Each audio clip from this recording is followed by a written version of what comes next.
And 27 days ago, Iran had a modern military. Never in recorded history has a nation's military been so quickly and effectively neutralized. Operation Epic Fury is not an endless war. It's a decisive campaign with clear objectives to destroy Iran's offensive military capabilities and ensure they never obtain a nuclear weapon. This is stuff for the history books. This is stuff for legacy. Mr. President, you are acting now to ensure future generations do not have to live under the threat of a nuclear-armed Iran. However, you wouldn't know it if you listened to the dishonest hate Trump media, as you referenced. The folks here in the room, these cameras, they have a choice. You're either informing the American people of the truth or you're not. Because I hear it from my people every day. Behind every headline you write, there's a helicopter crew in the air. And behind every news banner you write, there's a battalion on the move.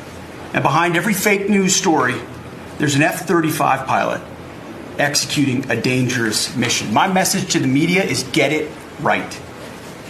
This actually isn't something new to me. I may be a young guy, Mr. President, but I'm not a rookie in this realm. In 2007, I helped lead the surge, the public fight for the Iraq surge. Stood and watched people stand in the Senate and declare the war is lost before it even started. Who was that? It was Harry Reid. That was the Democrats and the media working hand in glove. Back then, it was 3 years into a war. Now we're 3 weeks into an operation. But see, unlike Iraq, this isn't a tie. This is not parody. This is not chaos. This is success, pure American success, on plan, and as the president said, ahead of pace. Over 10,000 enemy targets destroyed, over 140, I think now you're right, Mr. President, over 150 naval vessels sunk, underground facilities destroyed, their defense industrial base in shambles, and overnight, not only do they not have a Navy, Mr. President, they no longer have a Navy commander. IRGC's Navy commander was killed overnight in operation. So no Navy leader. Now that here's the thing about the media, though. If President Trump had not acted, you'd be screaming, why not? And now that he has taken decisive action, you're asking, well, why did you? It's the same old tired playbook, TDS in your DNA. But the hardworking, God-fearing, patriotic Americans out there know better. And you alluded to this, President Obama, Mr. President. Here's a fact that you don't hear on your networks, but we know. Many of the Iranian military factories and bases that we're systematically destroying were paid for by the pallets of American cash that Barack Obama flew into Tehran under the Iran deal. You might call it an inconvenient truth. Iran took our money and turned it into weapons and bunkers and ammo. And now we're destroying those weapons, and you're righting, Mr. President, that grievous wrong. And make no mistake, we had to act. And our objectives are clear. No nukes, no Navy, and a complete dismantling of their missile program and defense industrial base. And as Marco pointed out, that mission, and the VP as well, has not changed since day one. Yet, 2 days ago, they shot 2 failed missiles on a target 4,000 kilometers away. For years, they told the world that their missiles could only range 2 kilometers. Surprise. Yet again, Iran lied. And to the world, I say London is 4,000 kilometers from Iran. Washington, D.C. is 3,300 kilometers from Venezuela, another country President Trump did something about that partnered for a long time with Iran.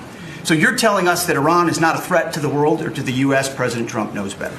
And here's what success actually looks like right now. You mentioned it, Mr. President. A-10 Warthogs, if you know them, you love them, and Apache helicopter gunships are flying strike missions inside Iranian airspace and throughout the Strait of Hormuz at will.